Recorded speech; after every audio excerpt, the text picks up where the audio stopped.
épouvantail. Quand Dorothée se retrouva seule, elle commença à ressentir la faim. Elle alla donc au buffet et se prépara une tartine de pain beurré. Elle en donna un morceau à Toto, puis, de l'étagère, elle décrocha un seau qu'elle alla remplir d'eau claire et brillante au petit ruisseau. Toto partit en courant, jappait après les oiseaux perchés sur les arbres. En allant à sa recherche, Dorothée aperçut, pendant aux branches, des fruits délicieux. Elle en cueillit quelques-uns, se disant que cela ferait l'affaire pour son petit déjeuner. Puis elle retourna à la maison et, sans oublier Toto, se servit un bon verre de cette eau fraîche et limpide, après quoi elle commença ses préparatifs pour le voyage vers la cité d'Émeraude.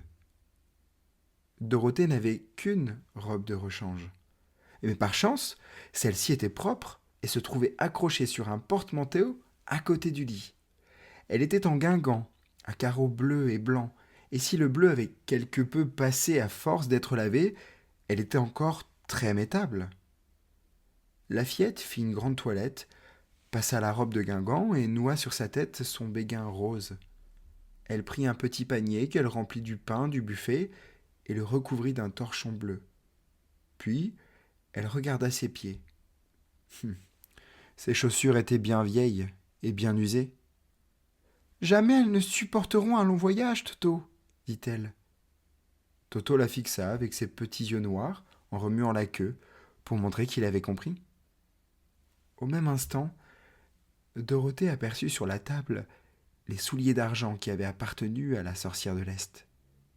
Pourvu qu'ils m'aillent, dit-elle à Toto. C'est juste ce qu'il faut pour faire une longue promenade, car elles doivent être inusables. Elle enleva ses vieilles chaussures de cuir et essaya les souliers d'argent. On eût dit qu'ils avaient été faits pour elle. Enfin, elle prit son panier. En route, Toto, dit-elle. Nous partons pour la cité d'Émeraude, demander au grand Oz comment retourner au Kansas. Elle ferma la porte à double tour et mit précieusement la clé dans la poche de sa robe. Et c'est ainsi qu'en compagnie de Toto, trottinant sagement derrière elle, elle commença son voyage. Il y avait plusieurs routes non loin de là, mais elle eut vite fait de trouver celle qui était pavée de briques jaunes. Peu après, elle cheminait d'un pas alerte en direction de la cité d'Émeraude, tandis que ses souliers d'argent cliquetaient joyeusement sur les durs pavés jaunes de la chaussée. Le soleil brillait fort, les oiseaux chantaient gentiment, et notre Dorothée ne se sentait pas trop désemparée pour une fille arrachée subitement à son pays et larguée au milieu d'une contrée étrangère. Au fur et à mesure qu'elle avançait, la beauté du pays l'étonnait. De chaque côté de la route, des barrières fraîchement peintes, d'un bleu délicat, entourées des champs qui regorgeaient de céréales et de légumes. Visiblement, les Munchkins étaient de bons fermiers, capables de produire d'abondantes récoltes. Parfois, lorsqu'elle passait devant une maison, les gens sortaient pour la regarder et lui faire une grande révérence, car tous savaient que, grâce à elle, la méchante sorcière avait été anéantie, et ils avaient recouvré la liberté. Les demeures des Munchkins avaient un aspect étrange. Toutes étaient rondes, coiffées d'un gros dôme en guise de toit et peintes en bleu, car le bleu est la couleur préférée dans ce pays de l'Est. Vers le soir, comme Dorothée se ressentait de la fatigue de sa longue promenade et commençait à se demander où elle passerait la nuit, elle arriva devant une maison un peu plus grande que les autres. De nombreux couples dansaient sur le gazon. 5 petits musiciens jouaient du crin-crin aussi fort que possible, et les gens étaient occupés à rire et à chanter, tandis que non loin de là se dressait une grande table chargée de fruits, de noix, de tartes et de gâteaux savoureux et de bien d'autres délices. Les gens accueillirent Dorothée aimablement et l'invitèrent à souper et passer la nuit en leur compagnie. Il faut dire que c'était la demeure d'un des plus riches Munkins de tout le pays, et il avait convié ses amis pour célébrer leur délivrance du joug de la méchante sorcière. Dorothée avala un copieux souper et fut servie par le riche Munkins en personne. Il s'appelait Bock. Puis elle s'assit sur un canapé et regarda les gens danser. Bock remarqua ses souliers d'argent. « Vous devez être une grande enchanteresse, dit-il. « Pourquoi » demanda la fillette. Parce que vous portez des souliers d'argent et que vous avez tué la méchante sorcière? Ce n'est pas tout. Votre robe a des carreaux blancs. Or, seules les sorcières et les enchantresses portent du blanc. Ma robe a aussi des carreaux bleus, dit Dorothée en défroissant sa robe. C'est gentil à vous de porter ça, dit Boc. Le bleu est la couleur des Munchkins et le blanc, celle des sorcières. C'est la preuve pour nous que vous êtes une sorcière amie. Dorothée ne trouvait rien à répondre. Tout le monde semblait la prendre pour une sorcière, mais elle savait pertinemment qu'elle n'était qu'une petite fille comme les autres, arrivée dans une étrange contrée par le hasard d'un cyclone. Quand elle fut lasse de regarder les danseurs, Boc la fit entrer chez lui et lui donna une chambre avec un joli petit lit. Les draps étaient de toile bleue, et Dorothée y dormit jusqu'au matin d'un profond sommeil, avec Toto roulé en boule sur le tapis bleu à côté d'elle. Elle avala un copieux déjeuner et remarqua un amour de Munchkin qui jouait avec Toto, lui tirant la queue, poussant des cris et riant, ce qui amusait beaucoup Dorothée. Pour tout le monde, Toto était une bête curieuse, car personne n'avait jamais vu de chien auparavant.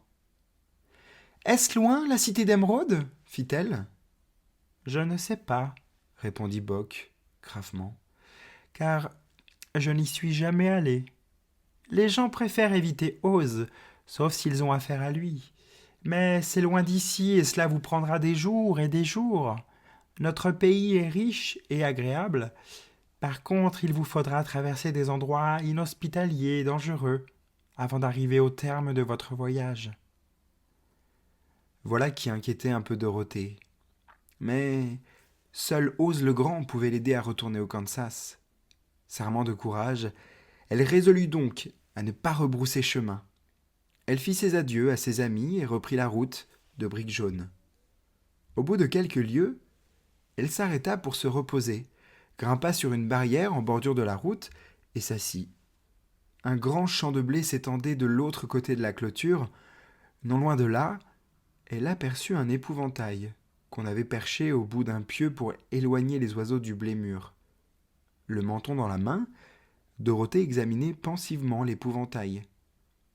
Un petit sac bourré de paille lui servait de tête, sur lequel on avait peint des yeux, un nez, une bouche, pour lui faire un visage. Un vieux chapeau pointu et bleu, ayant appartenu à quelques Munchkins, était juché sur son crâne. Le reste du personnage consistait en un costume usé d'un bleu délavé et pareillement empaillé. Aux pieds, on lui avait mis des bottes à revers bleu, comme chacun en portait dans le pays. Un pieu piqué dans son dos maintenait ce mannequin au-dessus des épis. Comme Dorothée dévisageait gravement l'étrange face peinte de l'épouvantail, elle eut la surprise de le voir cligner lentement de l'œil dans sa direction. Tout d'abord, elle crut s'être trompée. Au Kansas, aucun épouvantail ne cligne de l'œil. Mais voilà que le mannequin lui adressait un signe amical de la tête. Elle descendit alors de la barrière et s'approcha, tandis que Toto courait autour du pieu en aboyant. « Bonne journée !» dit l'épouvantail d'une voix plutôt enrouée. « Vous avez parlé ?» demanda la fillette, très étonnée. « Sans doute !» répondit l'épouvantail. « Comment allez-vous ?»« Assez bien, merci !» répliqua poliment Dorothée. « Et vous ?»« Ça ne va pas fort !» dit l'épouvantail en souriant. « Car c'est bien ennuyeux d'être là, perché nuit et jour, à effrayer les corbeaux. »« Vous ne pouvez pas descendre ?»« Non, ce pieu est enfoncé dans mon dos. Si vous vouliez bien me l'ôter, je vous en serais très reconnaissant. » Dorothée se hissa jusqu'aux 2 bras et enleva le mannequin qui, bourré de paille, ne pesait pas lourd. « Merci beaucoup !» dit l'épouvantail une fois posé à terre. « Je me sens un autre homme !» Dorothée était très intriguée. Un homme en paille qui parlait, qui s'inclinait et lui emboîtait le pas, tout cela lui paraissait plutôt bizarre. « Qui êtes-vous » demanda l'épouvantail en bâillant après s'être étiré. « Et où allez-vous ?»« Mon nom est Dorothée, » dit la fillette. Et je me rends à la cité d'Émeraude pour demander à Oz le Grand de me renvoyer au Kansas. Où est la cité d'Émeraude questionna-t-il. Et qui est Oz? Comment vous ne savez pas répliqua-t-elle, surprise. Bien sûr que non. Je ne sais rien du tout. Voyez-vous, je suis empaillé. Je n'ai donc pas de cervelle, répondit-il tristement. Oh, dit Dorothée, j'en suis navrée pour vous. Pensez-vous, demanda-t-il, que si j'allais avec vous à la cité d'Émeraude, Oz me donnerait un peu de cervelle? Je ne peux vous l'assurer, fit-elle. Mais vous pouvez toujours m'accompagner. Si Oz refuse de vous donner de la cervelle, vous n'en serez pas plus mal pour autant. C'est juste, dit l'épouvantail. Voyez-vous, ajouta-t-il sur le ton de la confiance, ça ne me dérange pas d'avoir les jambes, les bras et le corps empaillés. Au contraire, on ne risque pas de me faire du mal. Si on me marche sur les orteils ou qu'on enfonce une épingle, ça n'a aucune importance puisque je ne sens rien. Mais je ne veux pas qu'on me traite de sot. Et si ma tête, au lieu d'avoir une cervelle comme la vôtre, reste bourrée de paille, comment apprendrai-je jamais quelque chose? Je vous comprends, dit la petite fille qui était vraiment désolée pour lui. Si vous voulez venir avec moi, je demanderai à Oz de faire pour vous tout ce qui sera en son pouvoir. Merci, répondit-il avec reconnaissance. Ils regagnèrent la route, Dorothée l'aidant à franchir la barrière, et prirent le chemin de briques jaunes qui menait à la cité d'Émeraude. Toto, au début, n'appréciait guère le nouveau venu. Il grognait en le reniflant comme si un nid de rats avait logé dans sa paille. « Ne faites pas attention à Toto, dit Dorothée à son nouvel ami. Il ne mord jamais. Ah, je n'ai pas peur, répliqua l'épouvantail. Il ne peut pas faire de mal à ma paille. Je vous en prie, laissez-moi porter votre panier. Ce ne sera pas une corvée pour moi, car j'ignore la fatigue. Je vais vous confier un secret, ajouta-t-il tout en marchant. Il n'y a qu'une chose au monde qui me fasse peur.